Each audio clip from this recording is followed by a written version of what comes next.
de este virus. Pero las personas infectadas, que se sepa, murieron un 60%, es decir, que se murieron de 150, quiere decir que en todo el mundo se infectaron solamente pues 600, lo que sea el número exacto. Por tanto, la mortalidad de este virus es muy alta, pero su infectividad es mínima. Este estaba mezclado con un virus de la gripe estacional, que como sabemos todos tiene una mortalidad muy ínfima, o sea, inferior al 0,01%, inferior al 1% de mortalidad, pero con una gran contagibilidad, ¿no? Bueno, que se contagia mucho, con una gran infectividad.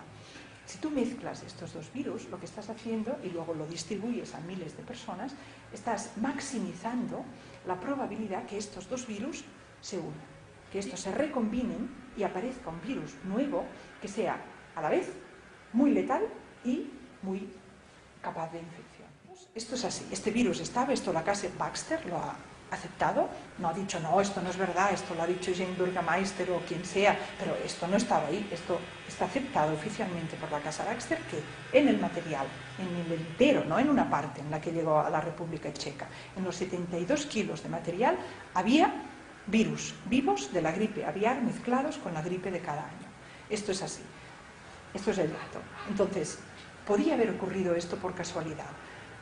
Lo primero que se debe decir es que es extremadamente poco probable. Y esto lo digo simplemente porque en ciencia decir imposible, pues no lo decimos nunca. ¿Qué quiere decir extremadamente poco probable? Bueno, pues que estos laboratorios que operan con este tipo de virus tienen los bioniveles de seguridad, ¿no? Y el nivel de seguridad 3, que es el máximo, que es el que debe aplicarse en este laboratorio, hace que uno, bueno, pues si hablamos en ciencia de probabilidad, con lo conocido, la probabilidad que esto ocurriera casualmente, pues es ínfima. No solamente por eso, no solamente porque cómo podemos explicar la mezcla de dos virus distintos, sino porque la vacuna de la gripe, como he sabido, es una vacuna de virus atenuados. Esto quiere decir que ya es normal que en la vacuna de la gripe haya virus vivos. Esto no es una excepción, pero atenuados quiere decir que deben pasar por un tratamiento de radiación. Estos virus que hallaron en la República Checa y en todo el material de Baxter no estaban atenuados. Por tanto, la casualidad, por decir así, bueno, pues por eso digo que científicamente no se puede decir, o simplemente por prudencia humana, ¿no?, que es imposible al 100%, pero que quede muy claro, es importante, lo poco probable que es un accidente en estas circunstancias. Pero en todo caso, bueno, pues esto ocurrió y esto está bajo investigación. Esta periodista Burgermeister ha pues denunciado no solamente a la casa Baxter, sino que ha denunciado a la organización de la OMS, ¿no?, y ha denunciado también gobiernos de países importantes porque, bueno, parece que con los datos que tenemos es más probable pensar que aquí haya una mala intención, y esto es lo que ella denuncia, que no pensar que ha habido unas casualidades casi imposibles de concebir. Pero yo, como insisto, es muy importante separar los datos objetivos de lo que aún no ha sido demostrado.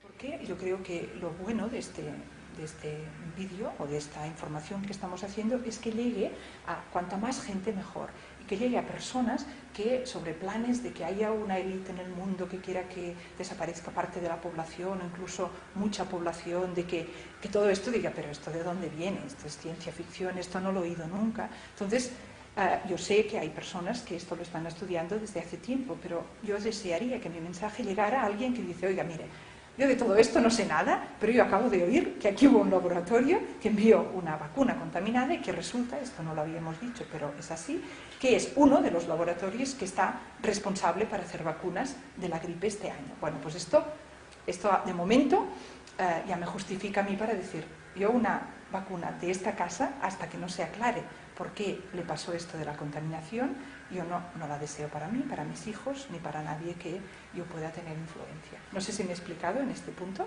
porque yo creo que dejarlo ahí para mí es importante. Y pasaría entonces a la segunda irregularidad, porque hay otra que aún es más escandalosa que esta primera. La segunda irregularidad es la siguiente. Esto ocurrió en febrero, esto que he contado de la casa Baxter.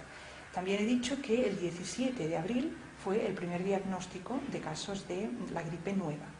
Pues bien, el día 29 de abril, o sea, 12 días después de que se descubrieran estos dos primeros casos, ocurrió que, bueno, Margaret Chan, que es la directora general de la OMS, de la Organización Mundial de la Salud, que depende de la ONU, apareció públicamente y lo que dijo fue que había un estado de alarma, de alerta mundial de nivel 5 para la prevención o de una pandemia. ¿Qué quiere decir esto? Esto quiere decir que el nivel 5 es el nivel ya más superior y después del 5 solamente está el 6 y el nivel 6 quiere decir que ya está la pandemia, ¿no? El nivel 5, lo que significa una pandemia, bueno, pues ¿cómo pudo? Podemos preguntarnos, la doctora Chan y toda la Organización Mundial de la Salud, ¿cómo pudieron declarar una pandemia? Porque, bueno, esto no lo he dicho, pero en el 29 de abril dicen nivel 5 y un mes y medio más tarde, solamente un mes y medio más tarde de la aparición de los primeros casos, que fue 17 de abril y ahora hablo 11 de junio, el 11 de junio Margaret Chan dice nivel 6. Tenemos una pandemia mundial por el virus de la gripe AH1N1. Ya está declarada esta pandemia mundial desde el 11 de junio.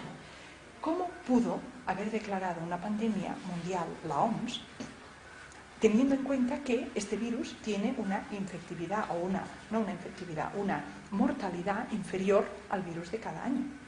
Entonces, ¿cómo es que no hay una pandemia cada año? Si es peor el virus de cada año que este virus nuevo. ¿Cómo no declaramos una pandemia cada año? Bueno, pues muy fácil. La respuesta es que en el mes de mayo de este año, en el mes de mayo de 2009, la OMS cambió la definición de pandemia y pasó de concebir una pandemia como una infección por un agente infeccioso simultáneo de diferentes países a la misma vez, con una mortalidad significativa de la proporción de población infectada, eliminó de la definición esta característica de la mortalidad. Y por tanto se quedó con que una pandemia sería una infección simultánea de diversos países con un agente infeccioso que tuviera alguna característica de novedad y que por tanto no se pudiera saber seguro a ver qué tipo de inmunidad tendría la población. Con esta definición nueva, que es definición, y esto lo cito del British Medical Journal, por ejemplo, o sea que insisto que todos los datos que estoy dando no son de prensa alternativa, que me merece el máximo respeto, pero creo que es importante porque saber que esto todos son datos de las revistas de más prestigio y absolutamente, pues esto, mainstream, que dirían en inglés, sin ninguna sospecha de tendenciosidad. Pues bien, esta definición cambiada fue del mayo de este año. Si desaparece el requisito de mortalidad de la definición de pandemia, como ya he dicho, entonces nos debemos preguntar, bueno, ¿qué es lo que impide que cada año la gripe normal sea declarada una pandemia? Y la respuesta es, con esta definición no lo impide nada. Con esta definición, esto que estamos viendo ahora, esta inversión, que ahora iré a las consecuencias políticas, que es de hecho donde quería llegar, todo esto que está ocurriendo ahora, que parece que se justifica por su carácter de excepcionalidad, con la definición nueva, de excepcional no tendría nada. Así estaríamos año tras año, como mínimo por la gripe, para no hablar de otras enfermedades pues que tengan las mismas características.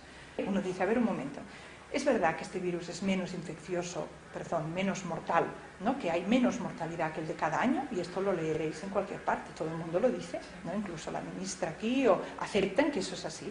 Bueno, pues si es así, ¿cómo es que se ha podido declarar una pandemia? Con lo que ahora vamos a hablar de consecuencias políticas, que es lo más grave, ¿no? Pues esto es simplemente lo que estoy poniendo junto, y quizá el dato nuevo que doy es este, que por eso insisto es British Medical Journal, de haber objetivado un cambio en la definición, pero esto lo puede ver cualquier persona si pide a la OMS que le envíe pues las definiciones de pandemia del 2008 y del 2009 y se verá que este cambio existe y se puede consultar en la página web, etc. Ahí en el escrito que he dicho que estoy difundiendo cito también un artículo de un periódico norteamericano donde de hecho dicen que fueron ellos mismos que fueron a la página de la OMS y dijeron, oye, pero aquí pone que pandemia tiene que haber mucha mortalidad y aquí no ha muerto nadie. Dijeron, espere un momento, y cambiaron de hecho la definición en la página web. Por tanto, este artículo está citado y es del CNN, que tampoco es una fuente no sospechosa en este sentido. Por tanto, como decía, la irregularidad de la OMS me parece aún más grave porque es objetiva igual, clara y comprobable igualmente, y ya nos acerca más a las posibles consecuencias reales, no solamente de qué intenciones tenían, quién fuere que hizo eso, que ahí ya veis, me he parado porque me gusta distinguir lo que puedo demostrar de lo que no, sino lo que ya está pasando ahora a causa de esta definición. Para acabar esta parte de irregularidades, en los Estados Unidos, puesto que se había declarado ya el 11 de junio una pandemia por el nuevo virus, En los Estados Unidos se declaró ese mismo mes